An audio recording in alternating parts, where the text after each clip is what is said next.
안녕하세요. 재림신앙 이음과 함께하는 제잘제잘 하늘학교입니다.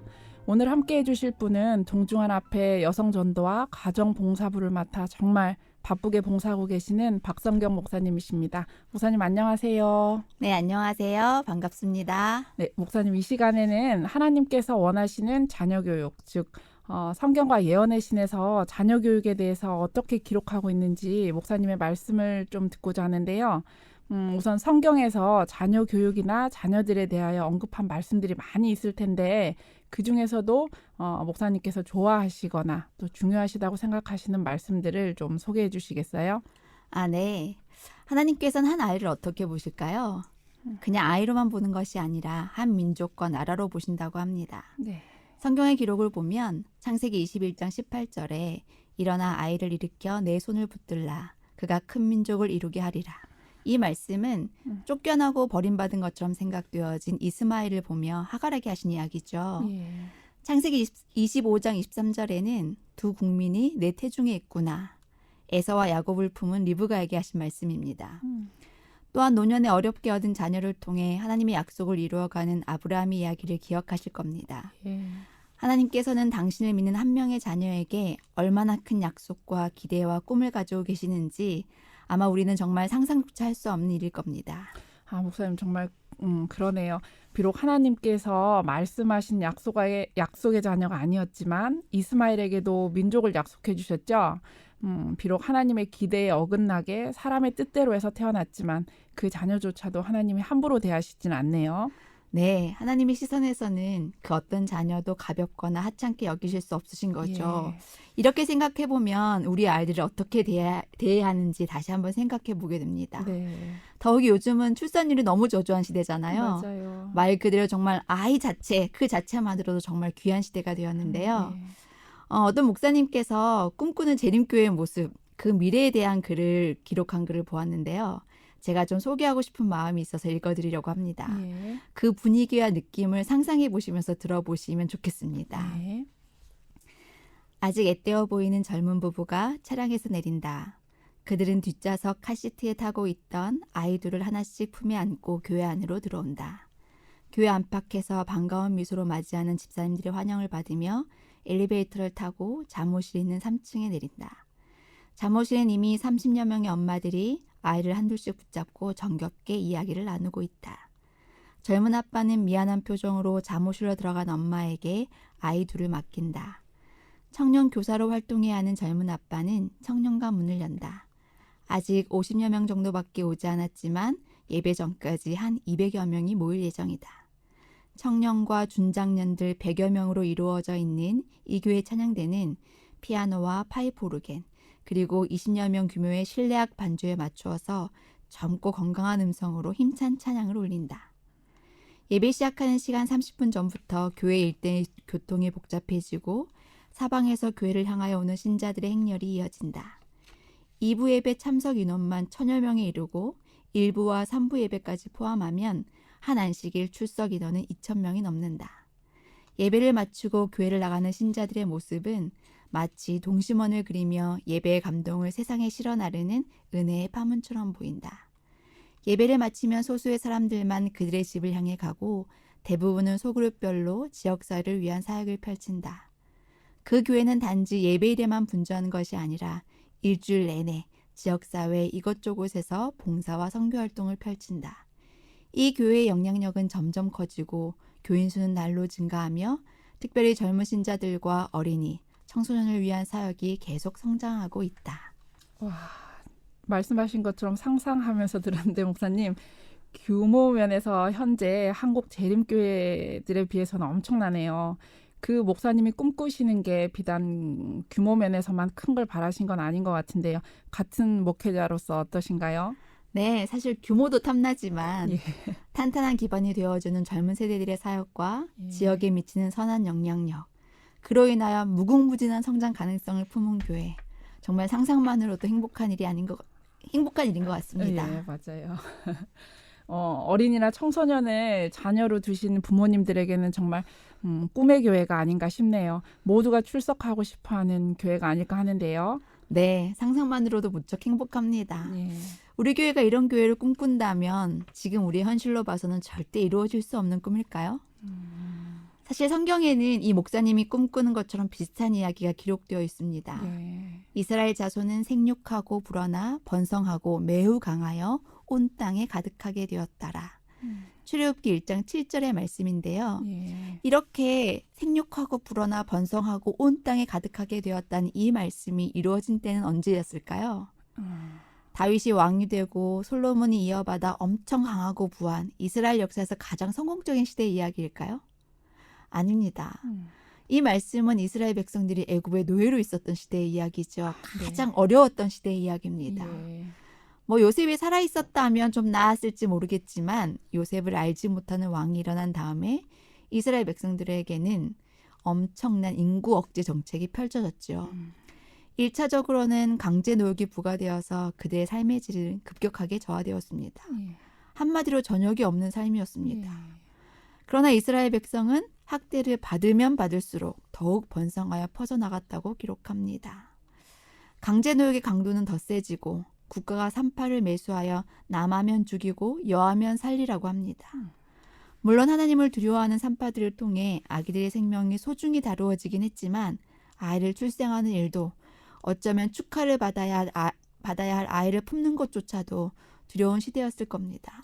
네, 이스라엘의 역사 가운데서 정말 고통스러웠던 시대였지만 생육하고 번성하라 명하셨던 하나님의 말씀은 여전히 살아서 힘을 발휘하던 그런 때였네요. 네, 그렇죠. 인구 억제 정책 하에서 또 노예로서의 삶을 살아가면서 사실은 그들의 삶이 더 나아질 것이라는 기대, 하나님이 약속하신 미래, 이런 꿈들을 이뤄갈 수밖에 없는 상황이었음에도 불구하고 아이를 낳은 사람이 있었습니다. 네.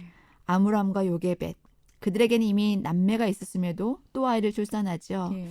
아마 아이를 낳고 후회했을지도 모르겠습니다. 그러나 낳기를 잘했죠. 그 아이가 어떤 인물이 되었는지 생각해보면 말입니다. 예. 이스라엘 민족을 노예 생활에서 벗어나게 해주는 출애굽의 리더 모세가 그렇게 태어났군요.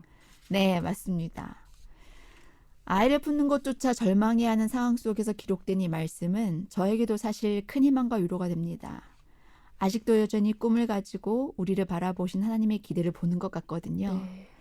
아이를 낳아 기른 것조차도 버거운 이 시기에도 여전히 희망을 가지고 우리를 바라보고 우리의 아이들을 바라보고 우리의 교회를 바라보시는 하나님을 볼 수 있어서 참 감사합니다.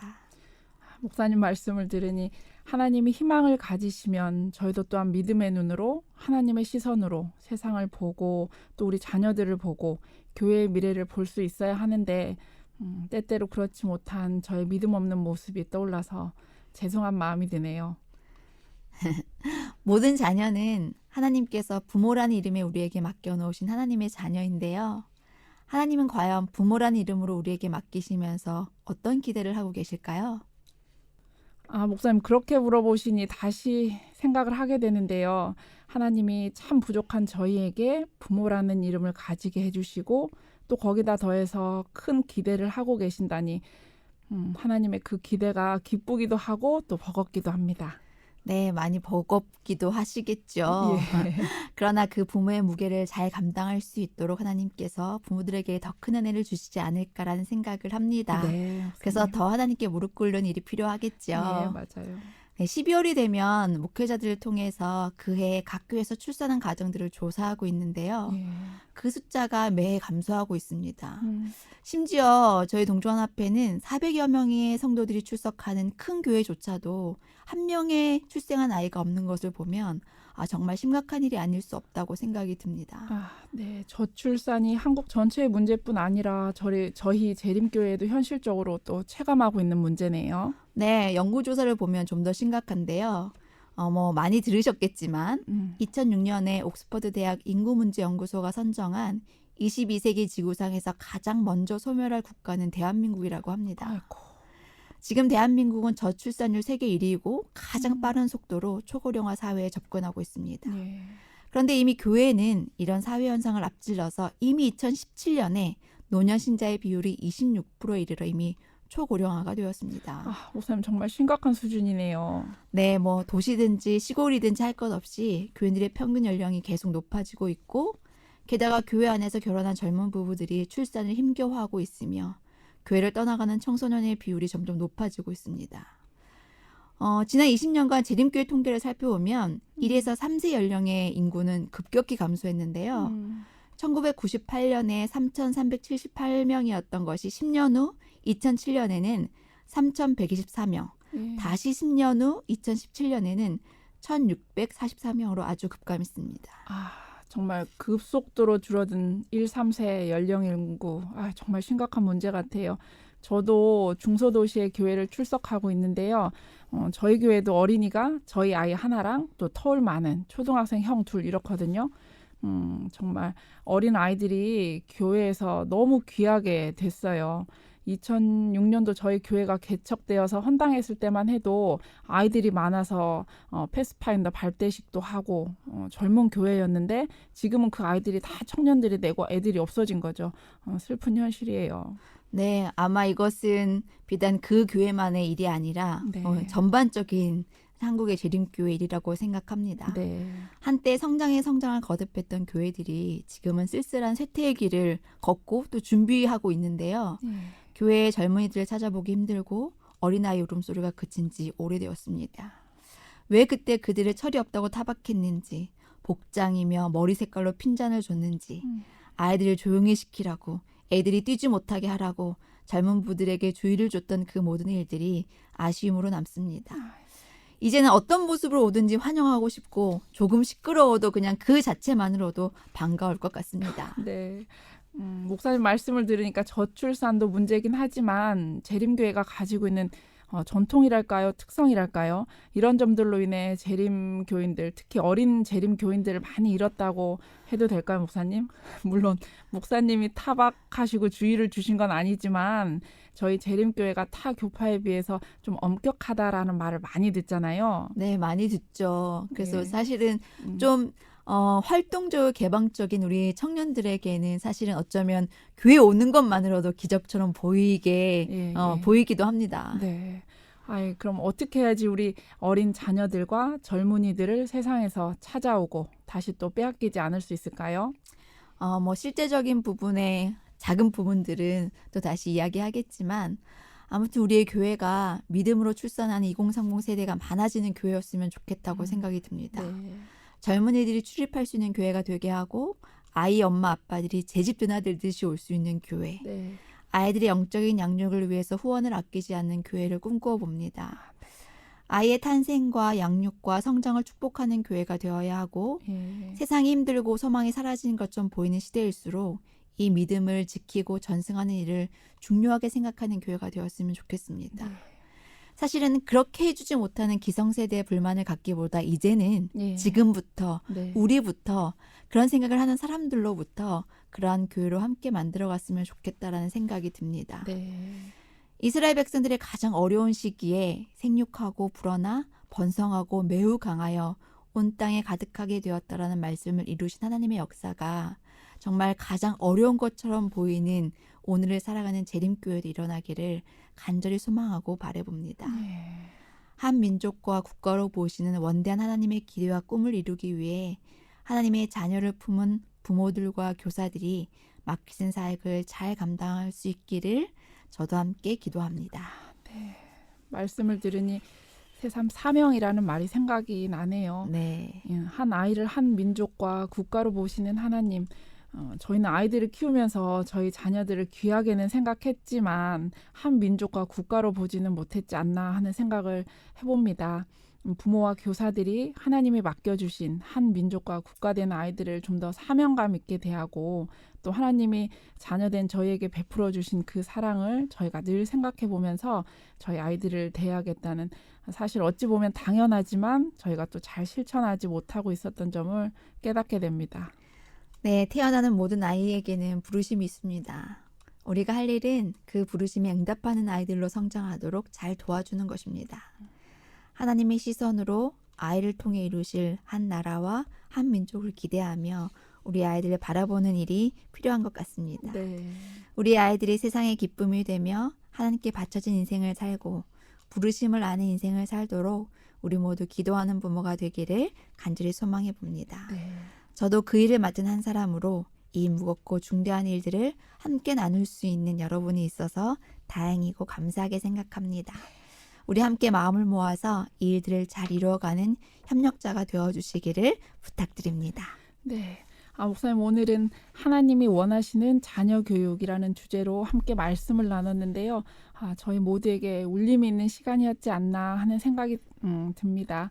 한 아이를 통해 민족과 국가를 보시는 하나님의 안목, 아이들 안에 있는 하나님의 형상 보존, 그 아이들을 향한 하나님의 부르심을 잘 알도록 하는 사명이 저희 부모와 교사와 또 교회에 있다는 말씀 같습니다. 다음 시간에는 어떤 내용인지 간단하게 말씀해 주시고 이 시간 마무리하려고 합니다. 네, 다음 시간에는 좀 더 실제적인 신앙활동을 소개해 보려고 합니다. 사실 아동기는 또래와 소통을 적극적으로 시작하는 시기가 아닐까 싶은데요. 여러 강사님들을 통해 가정에서의 신앙교육이나 활동들을 살펴보았다고 생각이 드는데 저는 교회에서의 신앙활동들을 살펴보는 시간을 가져볼까 합니다. 네, 목사님 오늘 귀한 시간 내주셔서 감사드립니다. 다음 시간 기대하면서 지금까지 제잘제잘 하늘학교의 박성경 오은지였습니다. 감사합니다. 감사합니다.